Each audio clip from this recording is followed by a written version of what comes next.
At 75 years old, Harold Jenkins was supposed to be the harmless grandfather welcoming you to Walmart, until three armed robbers walked through those automatic doors and discovered that age is just a number. Because what they didn't know was that Harold had spent 30 years making people disappear for the CIA. And today, he was coming out of retirement. But let me tell you how a normal Tuesday night shift became the most dangerous mistake three criminals ever made. November 28, 2023, 11:43 p.m. The Walmart Supercenter in Tulsa, Oklahoma was winding down from Black Friday madness. Most customers had gone home, leaving behind the usual late-night crowd. College students buying energy drinks for all-nighters, third-shift workers grabbing frozen dinners, insomniacs wandering the pharmacy aisles. Harold Jenkins stood at his post by the automatic entrance doors, same position he had held every Tuesday night for 20 years. At 75, he was Walmart's oldest greeter, beloved by customers and associates alike. Silver hair perfectly combed, navy cardigan over his blue vest, reading glasses hanging from a chain around his neck. What nobody knew was that those same gentle hands adjusting his reading glasses had once strangled a KGB operative in Prague. "Welcome to Walmart. Have a great evening," Harold called out cheerfully as a young mother with twin toddlers entered the store.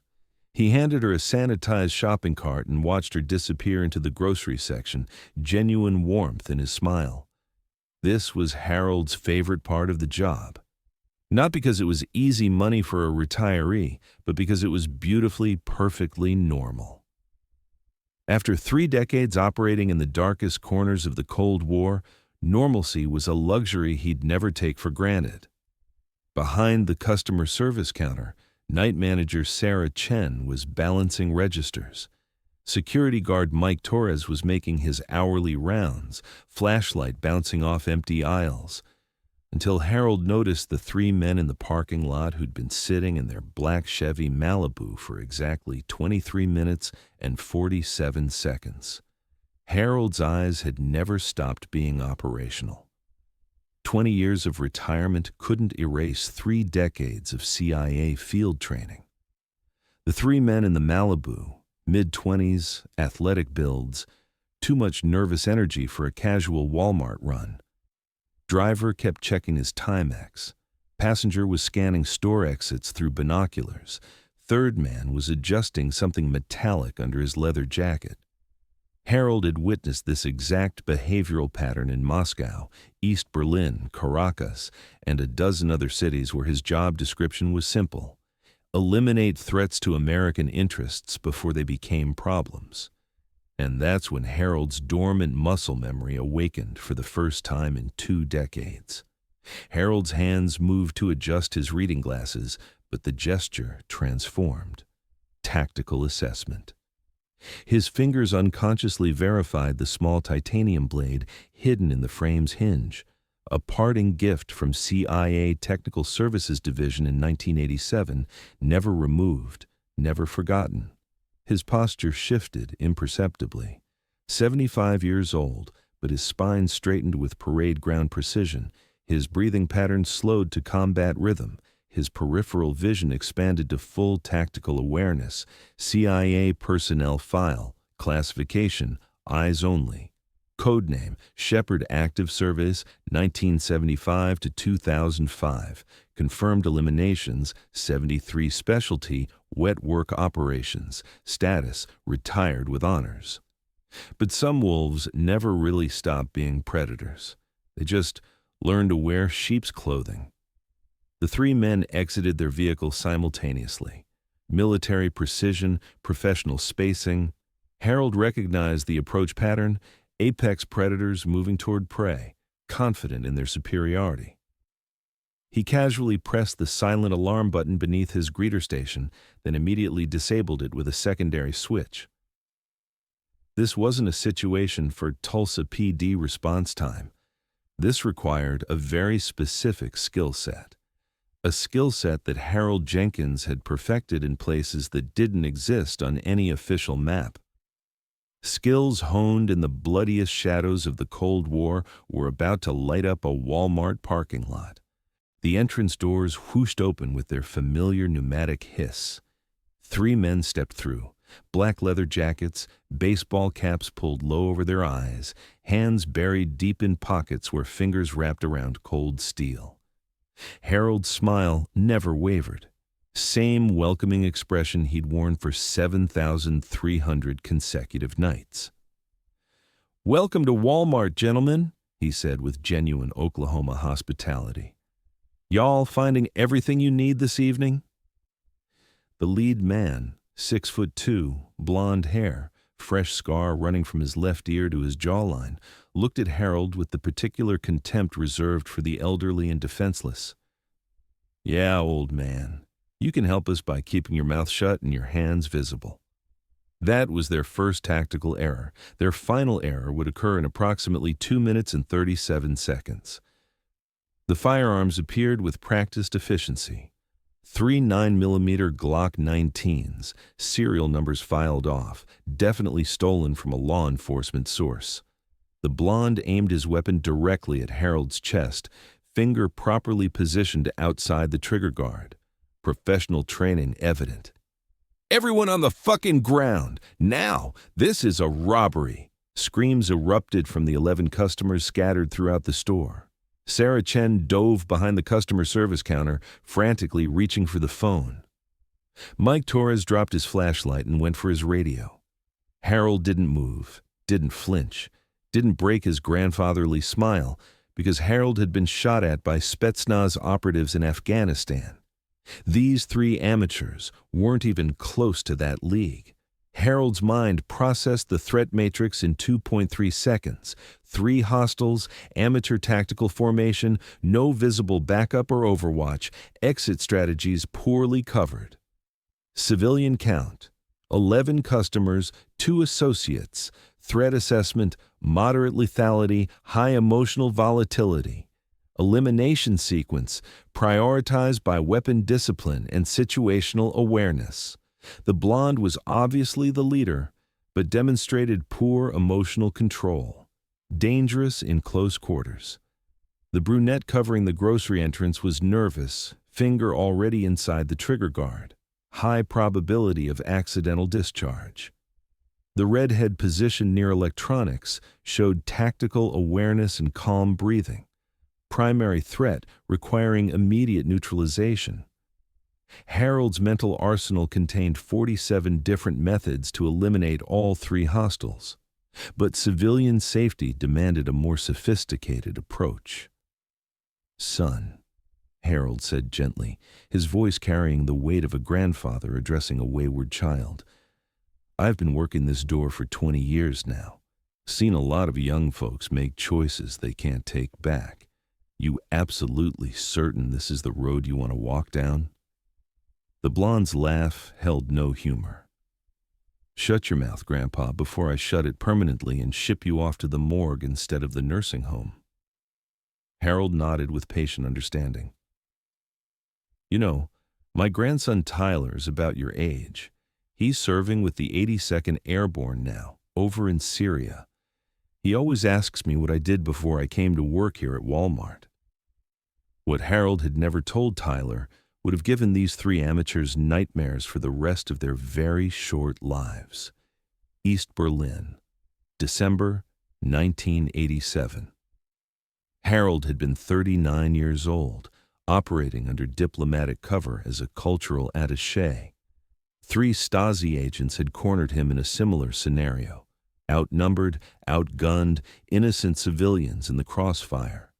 He had eliminated all 3 using nothing but a Mont Blanc fountain pen and a shoelace from his dress shoes. The muscle memory was embedded in his DNA. The training protocols were permanently encoded. The killer instincts were as sharp as the day he'd retired. And tonight, 36 years later, those same lethal skills were about to save 11 innocent Americans. "Look here, old man," the redhead said, stepping closer while maintaining proper tactical distance. "Just tell us where the overnight safe is located and nobody gets hurt. Simple transaction." Harold's smile widened with genuine warmth. "Oh, I don't know the first thing about safes, son. I'm just the greeter. Been doing nothing but saying hello and goodbye for 2 decades. But I'll tell you what I do know."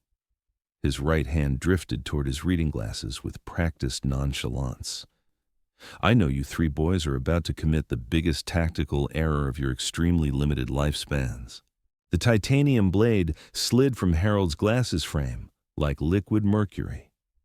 36 years of civilian life couldn't erase 3 decades of government-sanctioned killing efficiency.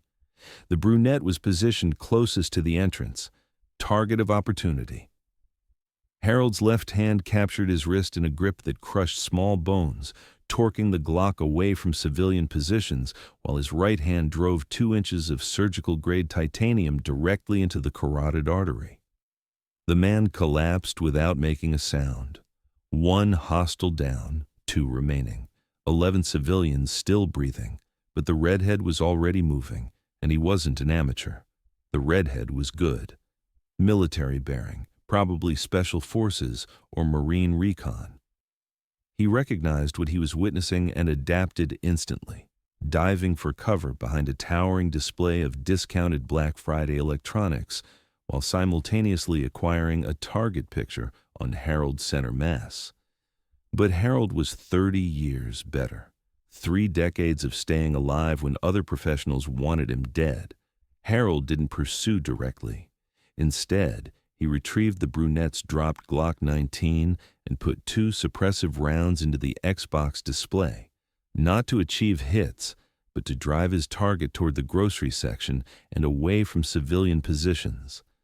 Because Harold knew something about aisle 7 that the redhead was about to discover the hard way. The grocery section contained 17 security cameras and exactly 4 blind spots. Harold had memorized every angle during his first week on the job 20 years ago. Some habits from the intelligence community die hard. The redhead was moving with textbook room-clearing procedures, using proper cover and concealment, but he was being channeled exactly where Harold wanted him positioned. Aisle 7, canned goods section. No camera coverage, no civilian witnesses. Perfect killing ground. The ideal location for Shepherd to complete one final mission after 20 years of retirement. Harold moved through the store like smoke given form. 75 years old, but his footsteps made no sound on the polished linoleum. His breathing remained controlled and tactical. He'd executed this dance in Prague, Beirut, Moscow, and a dozen other cities where miscalculation meant a pine box with a folded flag. The redhead possessed genuine skill, but he was hunting a living legend. Harold materialized behind him like a nightmare made flesh, the Glock's barrel pressed firmly against the base of his skull, exactly where the brainstem meets the cerebellum. "Drop your weapon, son. Last chance." But the redhead had one final surprise that Harold's aging reflexes weren't prepared for. The redhead spun faster than Harold's 75-year-old nervous system anticipated, a combat knife appearing in his left hand like a magic trick, while his right hand lunged for Harold's gun barrel. Professional blade work, street-smart tactics. But Harold Jenkins had been killing knife specialists since before this kid drew his first breath. The Ka-bar slashed across Harold's navy cardigan, missing flesh by less than a millimeter. Harold's elbow drove upward into the man's solar plexus, forcing air from his lungs.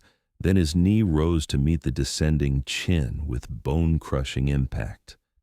And suddenly, the Walmart greeter was the only man left standing in aisle 7. The gunshots had summoned distant police sirens, growing louder with each passing second. Harold rapidly assessed the tactical situation. 3 hostiles neutralized, 11 civilians unharmed, minimal property damage, no security footage of the actual eliminations.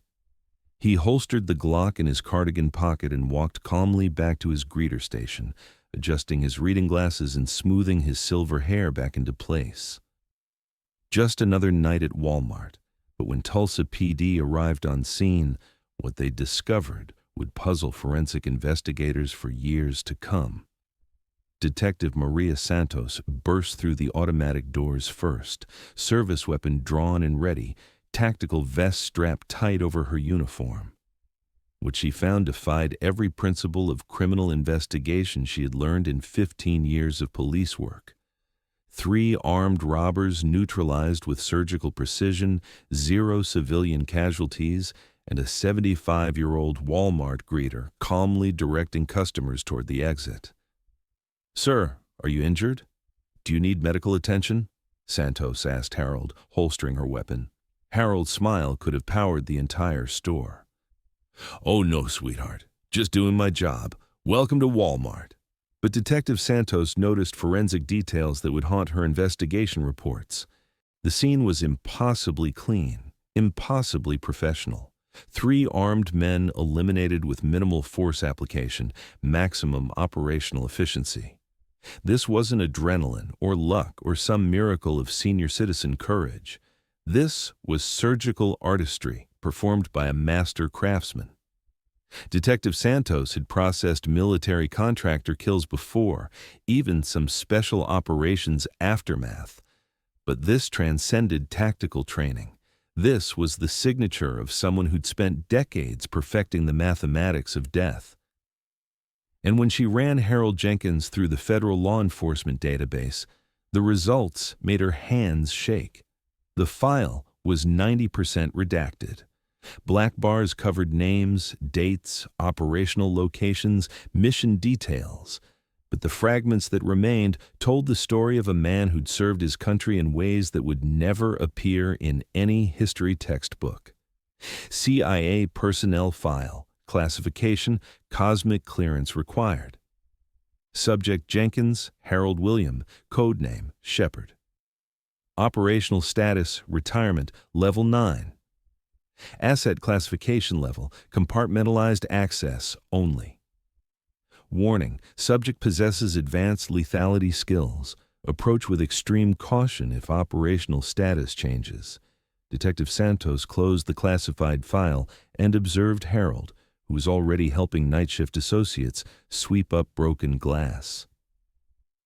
2 hours later, the Walmart Supercenter was operating normally. Crime scene tape removed, broken displays replaced, automatic doors welcoming late-night customers with their familiar pneumatic whisper. Harold stood at his eternal post, greeting every person who entered with his signature warmth and genuine Oklahoma hospitality. "Welcome to Walmart, folks. Y'all have a blessed evening now." A young couple with their newborn baby smiled back, never knowing they were being welcomed by one of America's most lethal retired operatives. But now everyone in law enforcement knew that smile belonged to something far more dangerous than a friendly grandfather. The story exploded across every news outlet by dawn. 75-year-old Walmart greeter stops armed robbery. Cable news called it miraculous. Social media called it inspiring. The Pentagon declined all requests for comment. Harold politely refused every interview request, every book deal, every movie option. He just wanted to return to his post by the automatic doors. Because some people find their purpose in recognition and fame. Others find it in service and protection, one welcome at a time. 6 months later, Harold Jenkins still stands at the entrance to the Tulsa Walmart Supercenter. Same navy cardigan, same cheerful greeting, same genuine care for every customer who walks through those doors. But now, everyone who enters knows they're being protected by more than just security cameras and loss prevention associates. They're being watched over by a man who spent 30 years keeping America safe from threats that most citizens never knew existed. Harold Jenkins, Walmart greeter by profession, CIA legend by history, guardian angel by choice, because some protectors never truly retire from their calling. They just change uniforms and find new ways to serve. And sometimes the most dangerous person in any room is the one you'd never, ever suspect. Stories from the shadows. where the most ordinary uniforms hide the most extraordinary patriots.